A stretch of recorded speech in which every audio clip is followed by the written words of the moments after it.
আসসালামু আলাইকুম। এখন শুনবেন সংবাদ শিরোনাম।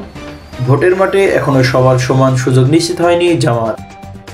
খালেদা জিয়ার জন্য এয়ার অ্যাম্বুলেন্স আসছে আগামীকাল সকালে। ত্রয়োদশ জাতীয় সংসদ নির্বাচনের তাফসিল ঘোষণার তোড়জোড়ের মধ্যে ভোটের পরিবেশ নিয়ে নিজেদের অসন্তোষ নির্বাচন কমিশনকে জানিয়েছে জামাত ইসলাম। দলটির মতে এখনো সবার জন্য সমান সুযোগ বা লেভেল প্লেয়িং ফিল্ড নিশ্চিত হয়নি। ইসিকে সুনির্দিষ্ট পদক্ষেপ নিতে হবে।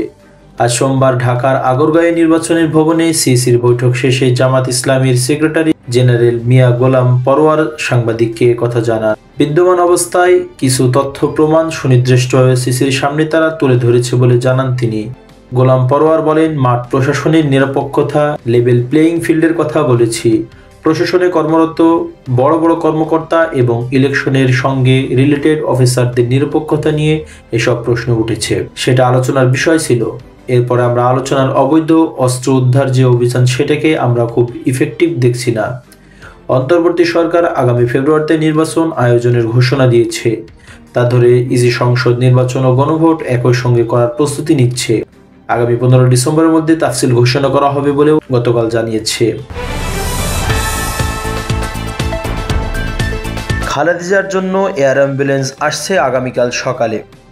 চিকিৎসার জন্য বিএনপির চেয়ারপারসন খালেদা জিয়াকে লন্ডনে নিয়ে যেতে যে এয়ার অ্যাম্বুলেন্স ভাড়া করা হয়েছে, সেটি আগামীকাল মঙ্গলবার সকালে ঢাকার হযরত শাহজালাল আন্তর্জাতিক বিমানবন্দরে নামার অনুমতি পেয়েছে।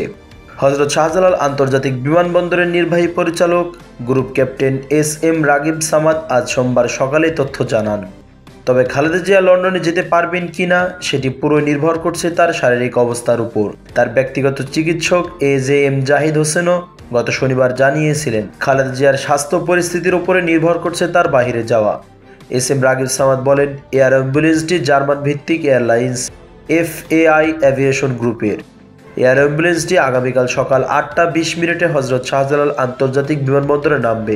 সেটি চাইলে সেদিন রাত 9টায় ঢাকা ত্যাগ করতে পারবে। এদিকে বেসামরিক বিমান চলাচল কর্তৃপক্ষ সূত্র জানায়, গত শনিবার এফএআই এভিয়েশন গ্রুপ যে আবেদন করেছিল তাতে মঙ্গলবার ঢাকায় অবতরণ এবং পরদিন বুধবার লন্ডনের উদ্দেশ্যে ঢাকা ছাড়ার সূচি চাওয়া হয়েছিল।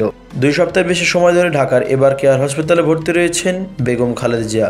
খালেদা জিয়ার চিকিৎসা ও বিদেশ যাত্রা সংক্রান্ত সিদ্ধান্তে জড়িত একটি সূত্র গতকাল রোববার রাত্রে বলেছে, চিকিৎসকেরা খালেদা জিয়ার সর্বশেষ অবস্থা পর্যবেক্ষণ করে বিদেশ পাঠানোর সময় আরও 2 দিন পিছিয়েছেন। দীর্ঘযাত্রার ঝুঁকি বিবেচনায় নেওয়া এই সিদ্ধান্ত এখন পুরোপুরি নির্ভর করছে 24 থেকে 48 ঘন্টায় তার শারীরিক অবস্থা পরিবর্তনের উপর।